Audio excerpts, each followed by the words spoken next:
Hello students, welcome to Ratan classes. हम discuss कर रहे थे बच्चे मैक्रोन्यूट्रिएंट्स के बारे में। हम nitrogen, phosphorus, potassium, calcium, sulphur, magnesium के बारे में डिस्कस कर चुके हैं। अब सभी स्टूडेंट्स को ये लगता है बेटा ये सिर्फ जो हमें सॉइल से मिलते हैं वही मैक्रोन्यूट्रिएंट्स हैं, बट इन मैक्रोन्यूट्रिएंट्स के अलावा बेटा carbon, hydrogen, oxygen are also macronutrients, but ये हमें सॉइल से नहीं मिलते हैं। इनके सोर्सेज क्या है बेटा? डिफरेंट सोर्सेज है अदर देन सॉइल है। तो let's first discuss about the carbon.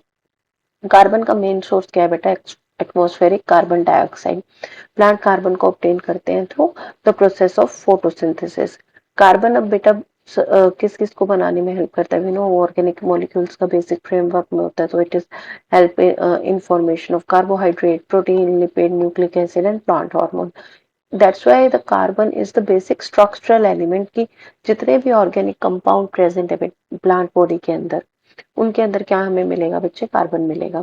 अब नेक्स्ट बात करते हैं बेटा हाइड्रोजन के बारे में। हाइड्रोजन मेन सोर्स क्या है बेटा? वाटर है। Water is the main source of the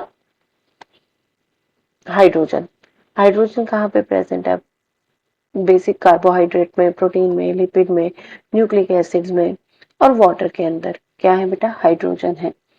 जैसे कार्बोहाइड्रेट्स की हम बात करते हैं, अगर ग्लूकोज की बात करो तो उसमें कार्बन भी है और उसमें हाइड्रोजन भी है।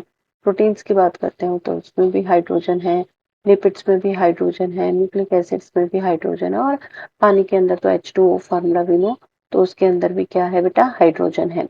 ये किस में इन्वॉल्व होता है बेटा? अगर पानी है, पानी मेन कंपोनेंट है किस चीज का? फोटोसिंथेसिस का मेन कंपोनेंट है, रेस्पिरेशन का मेन कंपोनेंट है, मेटाबॉलिज्म का मेन कंपोनेंट है। It also help in the energy transport and it also maintain the pH of the cell. Then next macronutrient आ जाता है बच्चे oxygen.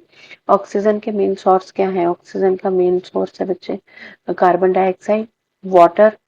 Atmospheric oxygen is also the source of oxygen.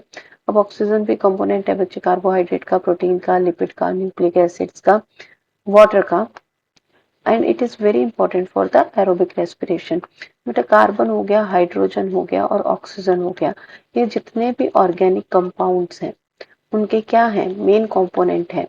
तो ये structural component के part है, organic compound के main component है, और किस में हेल्प करते हैं बेटा? To form the structure of carbohydrate, protein, lipid, nucleic acid.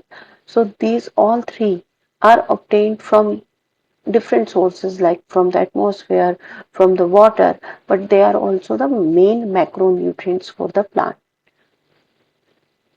Next we will better discuss the micronutrients for the plants. Thank you.